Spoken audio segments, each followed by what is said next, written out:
Phone उचला आणि तुमची सर्वोत्तम टीम बनवा तुमच्या कौशल्यावर. @Skill fantasy, link in the description.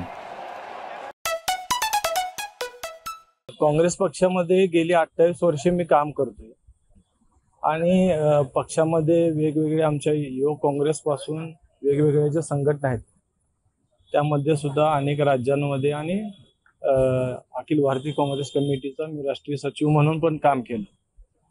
आणि गेली दीड वर्ष मी लोकसभा निवडणुकीची तयारी करतोय. ह्या मतदारसंघामधील प्रत्येक गाव असेल किंवा शहरामधील प्रत्येक प्रभाग असेल त्या प्रत्येक ठिकाणी संपर्क करून मी काम करायचा प्रयत्न केला. आणि हे सगळं करून ह्याच्याबरोबर मी सहकार क्षेत्रामध्ये जे काम केलं किंवा पंचायत राज क्षेत्रामध्ये काम केलं आणि इतर ज्या आमच्या कोल्हापूरच्या प्रश्नांबद्दल सुद्धा रस्त्यावरची आम्ही जी लढाई लढलो हे सगळं काम असताना आणि पक्षामध्ये गेली वर्षभर कोणीही उमेदवारी मी सोडून मागत नव्हतं जाहीररित्या.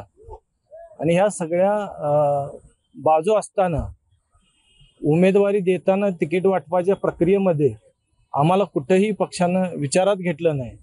आणि निश्चितपणे आता असं वाटतं की गेल्या 28 वर्षाची जी आमची जर्नी आहे पक्षामध्ये त्या आज निश्चितपणे एक फार दुःख होते मला की मी उमेदवारी अर्ज भरतोय. पक्षाला सोडचिठ्ठी देत आहे, परंतु जो स्वाभिमान आहे कार्यकर्त्याचा, कारण कार्यकर्ता एक विचारधारा घेऊन काम करतो. त्यानं केलेलं काम, त्यानं केलेलं पक्षासाठीचं योगदान असं जर प्रत्येक कार्यकर्त्याबद्दल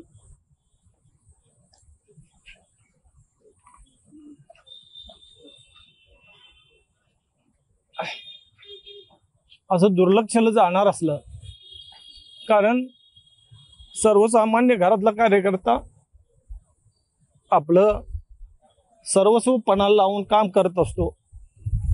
आणि हे सगळं होत असताना जर अशी त्याच्यावर वेळ येत असेल तर हे फार दुर्दैवी आहे.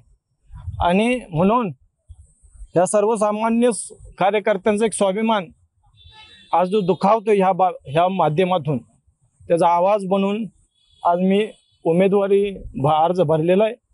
कारण जो कार्यकर्ता काम करत असतो तो फार संसाधनानं मजबूत नाही, परंतु त्याच्यावर जेव्हा लढाईची संधी येत असते, कारण मी हे सांगू इच्छितोय की 2019ला पण मला कोल्हापूर उत्तरमधनं लढण्यासाठी पक्षाकडनं संधी उपलब्ध झालेली, पण तेव्हासुद्धा काही ना काही कारणानं माझं तेव्हा मला डावललं गेलं.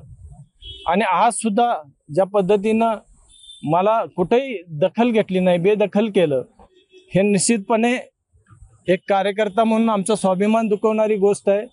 आणि ह्या स्वाभिमानासाठी आणि कार्यकर्त्यांच्यावरच्या त्या न्यायासाठी आज मी उमेदवारी अर्ज भरलाय. आणि हा स्वाभिमानाचा जो आवाज आहे, कारण मी कोल्हापूरचा नागरिक आहे आणि स्वाभिमानी कोल्हापूरकर माझ्या पाठीशी राहतील. मी गेली वर्षभर ह्या मतदारसंघाच्या ज्या कानाकोपऱ्यात पोचलोय तिथला स्वाभिमानी नागरिक मतदार निश्चितपणे माझ्या पाठीशी राहील ह्याची मला निश्चित खात्री आहे. आणि ह्या विचार घेऊन मी आज उमेदवारी अर्ज भरलेला आहे.